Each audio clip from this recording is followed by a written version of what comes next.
Merci de nous rejoindre chez vous pour être informés de la situation sécuritaire de l'Est de la République démocratique du Congo. Vous êtes nombreux à nous suivre dans les 26 provinces de la RDC et en dehors. Nous vous disons bienvenue. Vous devez retenir que la situation reste tendue dans la province du Sud Kivu, plus précisément à Kamanyola, où en tout cas les combats forages, les combats qui se rapprochent à Kamanyola centre, à la frontière congolo-rwandaise, alors que le Rwanda vient de fermer sa frontière suite à la pression que mettent les forces armées de la République démocratique du Congo et les résistants Wazalendo aux militaires rwandais qui sont venus attaquer. Deuxième jour encore des combats. C'est mercredi 3 décembre 2025. Nous serons également du côté de Kaziba où les combats foragent toujours entre les résistants Wazalendo et les rebelles du M23 soutenus par les Rwandais. En tout cas, nous vous disons bienvenue. Et si vous avez des questions, veuillez poser. Nous allons vous répondre toujours au cours de cette édition. Également, nous serons en direct de Washington.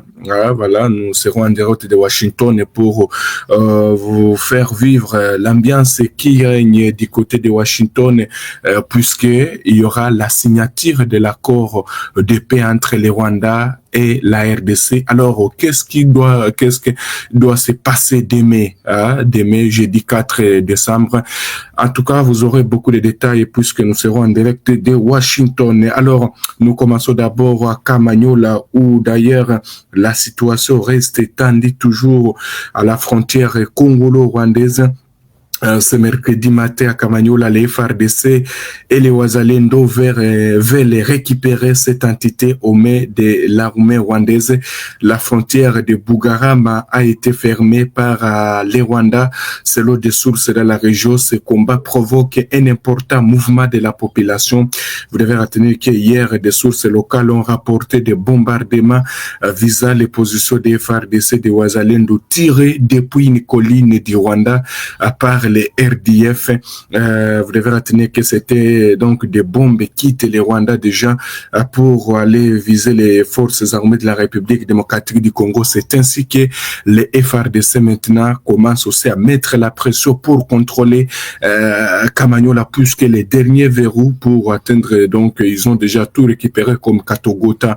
Alors c'est au niveau de Kamanyola où reste encore des petites lacunes, mais les FARDC avance, c'est ce que nous apprenons, chers téléspectateurs, vu qu'il y a des bombes déjà tirées à partir du Rwanda qui commencent à tomber.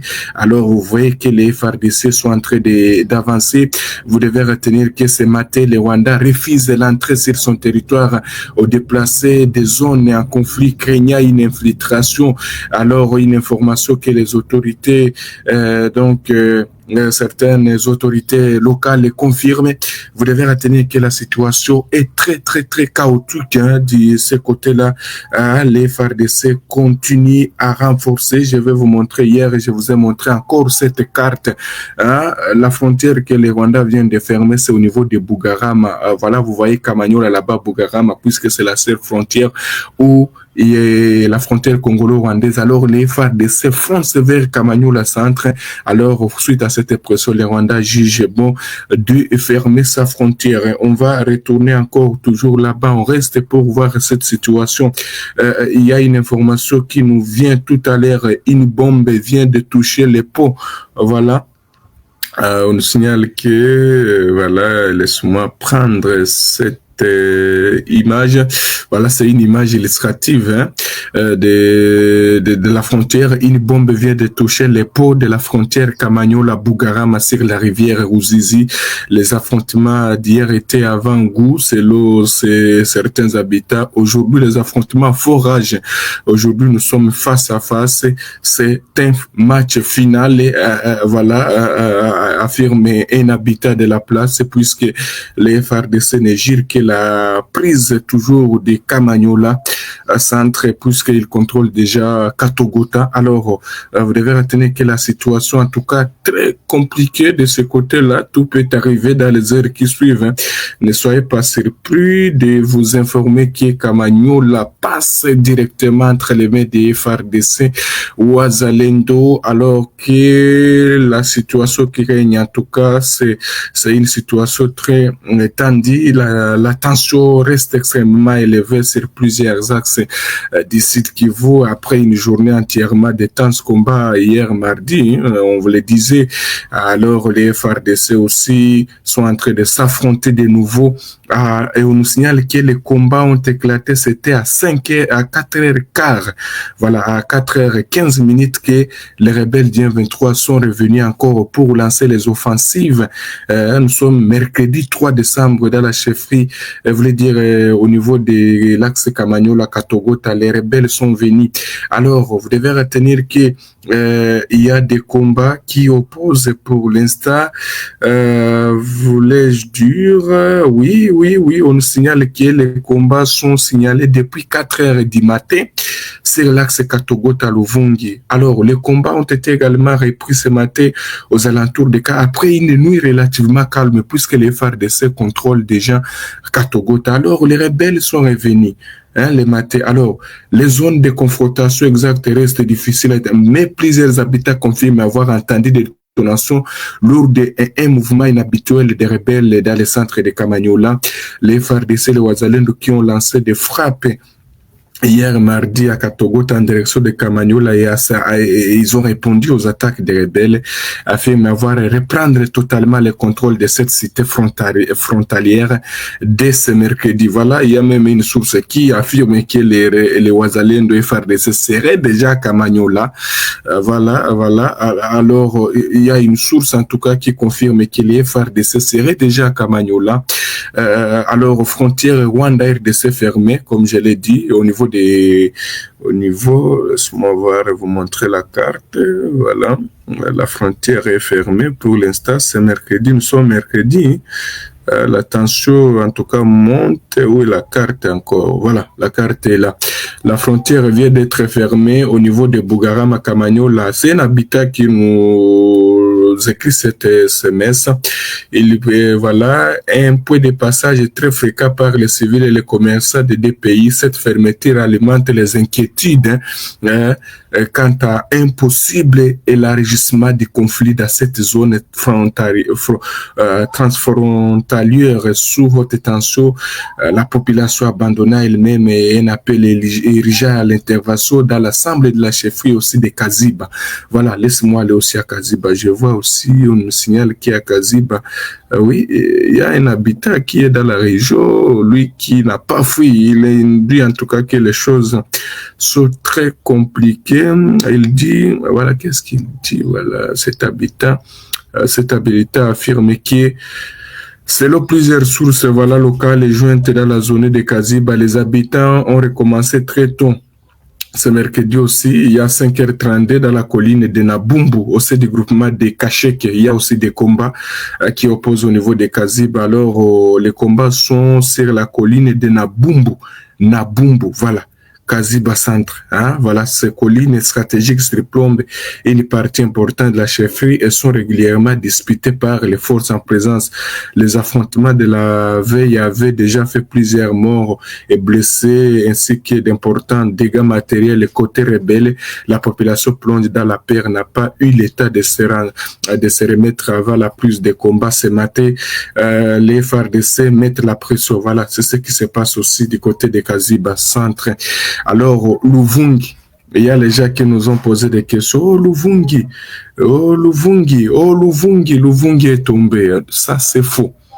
Ce matin, oui, laisse-moi voir aussi l'information de Luvungi. Voilà, parce que Luvungi est sous contrôle des forces armées de la République démocratique du Congo. D'ailleurs, ce matin, on peut y voir cette image qui venait d'être prise. Hein. Voilà, je vais vous montrer cette image ici. Mais voilà, l'image n'arrive pas. Voilà, ici, on voit les Wazalendo sur une colonne de Wazalendo qui sont tellement très déterminés au niveau de Luvungi.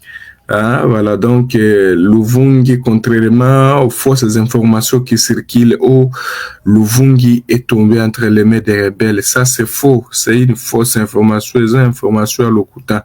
Donc, Luvungi reste sous contrôle des FRDC. Voilà, oui, Luvungi reste sous contrôle des FRDC même depuis ce matin. D'ailleurs, les rebelles aussi ont lancé les offensives à Luvungi, mais ils ont échoué. Voilà, voilà.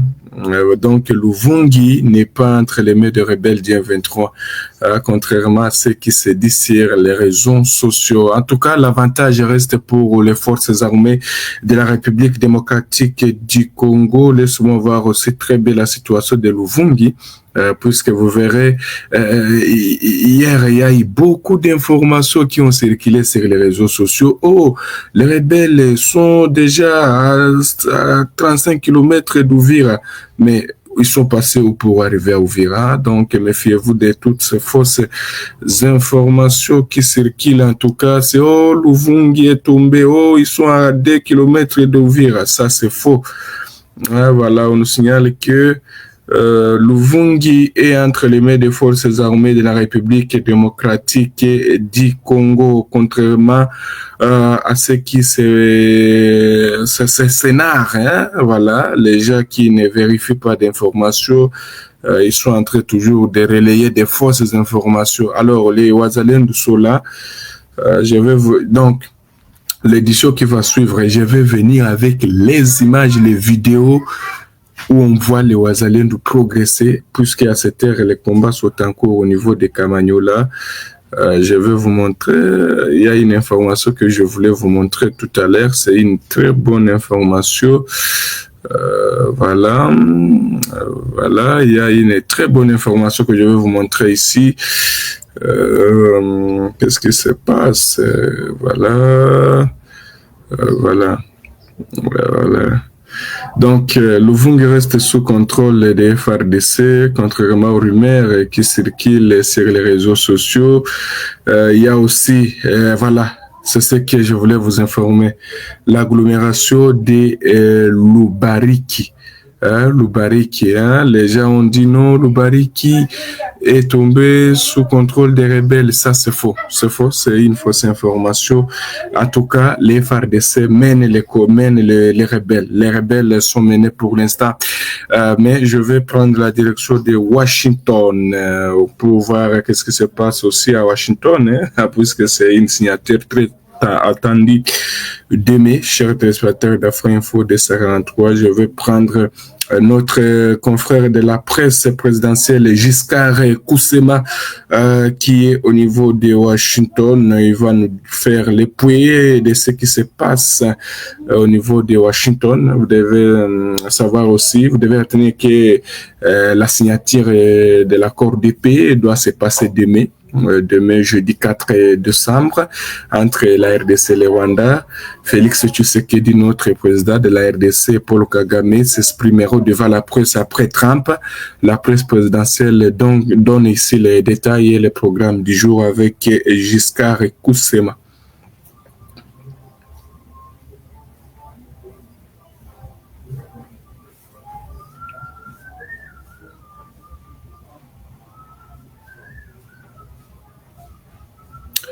Voilà, on cherche pour prendre Giscard Koussema. Il va nous faire le point. Giscard Koussema, bienvenue. Au cours d'une séance de travail organisée ce lundi 1er décembre à l'intention de la délégation de la présidence de la République démocratique du Congo au département d'État américain, l'administration américaine a confirmé la signature ce jeudi 4 décembre à Washington de l'accord de paix par le président Félix-Antoine Tshisekedi Tshilombo de la République démocratique du Congo et Paul Kagame du Rwanda. Les deux chefs d'État sont d'ailleurs attendus sur le territoire américain ce mardi 2 décembre. Selon le programme officiel du département d'État, la cérémonie historique va se dérouler en 2 temps et toutes les parties se sont accordées sur le détail protocolaire du programme qui devrait durer en tout 1h30. La première étape se déroulera Le même jeudi 4 décembre à 11h à la Maison Blanche, le président américain Donald Trump va accueillir ses hôtes respectivement à 11h pour le président du Rwanda et 11h10 pour le président de la République démocratique du Congo avant de les convier à une rencontre trilatérale d'une dizaine de minutes dans son bureau ovale de la Maison Blanche. Les protocoles ne prévoient pas à ce stade de prise de parole des deux chefs d'État. Seuls les ministres des Affaires étrangères de la République démocratique du Congo et du Rwanda accompagneront les deux chefs d'État dans les bureaux du président américain. La signature de l'accord proprement dit aura lieu à l'USIP, United States Institute of Peace, l'Institut pour la paix des États-Unis d'Amérique. Pour marquer les caractères solennels et historiques de cette signature, 8 chefs d'État ou leurs représentants y sont attendus en qualité de témoins de cet accord, en plus du président Donald Trump. Il s'agit des dirigeants de l'Angola, du Burundi, du Kenya, de l'Ouganda, du Togo, du Qatar, des Émirats arabes unis et du président de la Commission de l'Union africaine. En leur présence et devant les caméras du monde entier, les présidents Félix Tshisekedi et Paul Kagame vont apposer leur signature sur l'accord de paix, le même document qui avait été signé le 27 juin dernier par le ministre des Affaires étrangères des deux pays. Par cet acte, les deux chefs d'État entérinent ces documents, qui est un instrument international de paix formel et juridiquement contraignant, conclu entre les deux États souverains sous les bons offices des États-Unis d'Amérique et en présence des représentants du Qatar et du Togo en qualité de facilitateurs. Il est prévu, à l'issue de cette cérémonie, les déclarations publiques de président Trump, Paul Kagame et Félix-Antoine Tshisekedi Tshilombo. À ce stade, on peut donc dire que la signature de cet accord est irréversible. Nous sommes arrivés à la fin de cette édition. Merci à vous de nous avoir suivis jusqu'ici. Si vous avez apprécié ces contenus, n'oubliez pas de vous abonner à notre chaîne, d'activer la cloche de notification pour ne rien manquer de nos prochaines vidéos. Likez et partagez cette vidéo. On se retrouve très prochainement. À bientôt.